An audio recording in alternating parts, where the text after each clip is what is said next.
Here at Wyopreps.com, we're gearing up for the 2024-25 high school basketball season. Starts later this week, and we're talking with some of the defending state champion head coaches. Now, there are some new faces in some of those places, but the guy who's been with the Powell Panthers here in the last couple of years and led them to the 3A boys title is Mike Heny, the head coach. Mike, thanks for taking a few minutes. And first of all, I guess just tell me a little bit about the dynamic of your team here. As you guys are the defending state champs, but I know you lost some key pieces. You bring back others.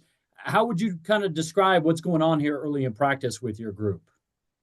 Well, we have a group that has played together for a long time, like a lot of these places. But we had basically the same rotation for 2 straight years, same starting five, and so we had that nice luxury of that experience last year. And this year we're going to have to, learn on the fly a little bit. We don't have the game experience, but those guys competed last year every day in practice against the best team in the state, and that hopefully will pay dividends. But we got a kid that moved back to Powell over Christmas last year. He played spot minutes with us, 6'5" kid, and so they're kind of, over the summer we're just trying to figure out how to play together and where our strengths are going to lie and what rotations are going to be effective in what situations. So the learning curve is going to be steep early on for us. Gotcha. So what's been your primary focus with this new group to start the season? A little different, obviously. The last couple of years going in, we knew what we had. We knew, obviously, with the experience we had, we kind of just put them in the right position and tried to take advantage of some matchups that we had. And this year, it's a little bit different. Just because we're trying to figure out what those matchups are and what the strengths of each of our kids are. We have Alex Jordan that came off the bench for us last year and ended up being all conference in that role. So we've got a good group of kids. I think our JV only lost 2 games last year, and so it's not that we're depleted talent wise. It's just figuring out how that talent is gonna meld together. So with your group, how would you describe them? Since this is a new team in a new year, how would you describe the guys that you do have? Scrappy, athletic bunch, multiple sport athletes.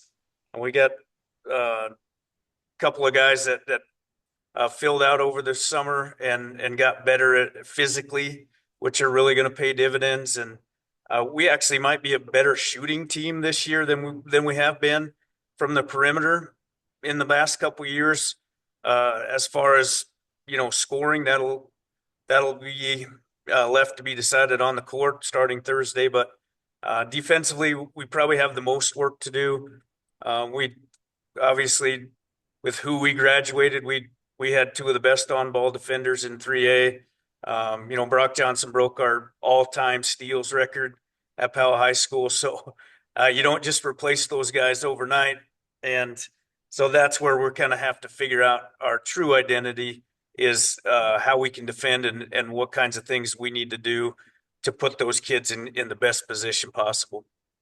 Now, you guys are the defending champs, so to a degree, even though it's a new team and a new season, some of those guys are gone, still have a little bit of a target on your back. How does this group kind of deal with that mantra a little bit? That's always interesting. This is we don't, not having won one here in Powell for 25 years.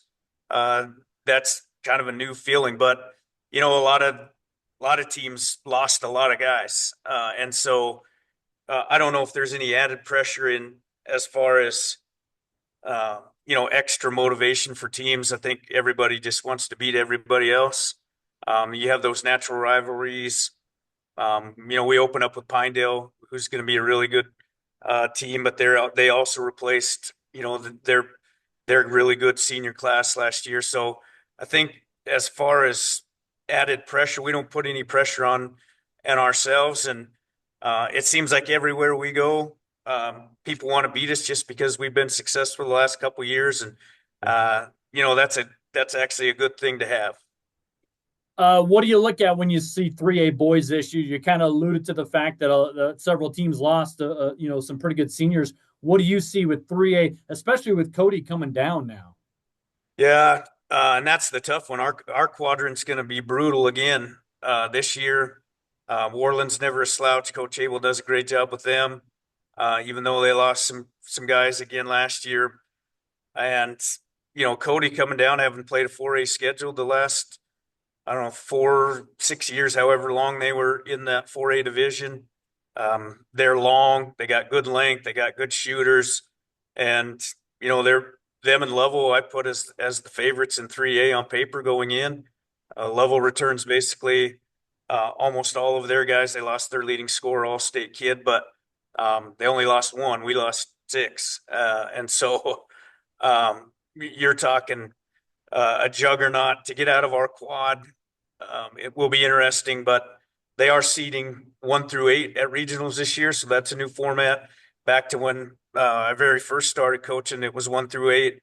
So it'll be left to be seen whether or not that plays into who advances to state this year. But our side with Lander and Pinedale's always going to be good, and not sure about Lyman and Mountain View because they're so far away from us. But whoever comes out of the West will be battle tested and maybe the favorite going in. Well, Mike, that's all I had for you. I greatly appreciate you taking a few minutes to chat with me. I wish you best of luck this season. All right. Thanks, David.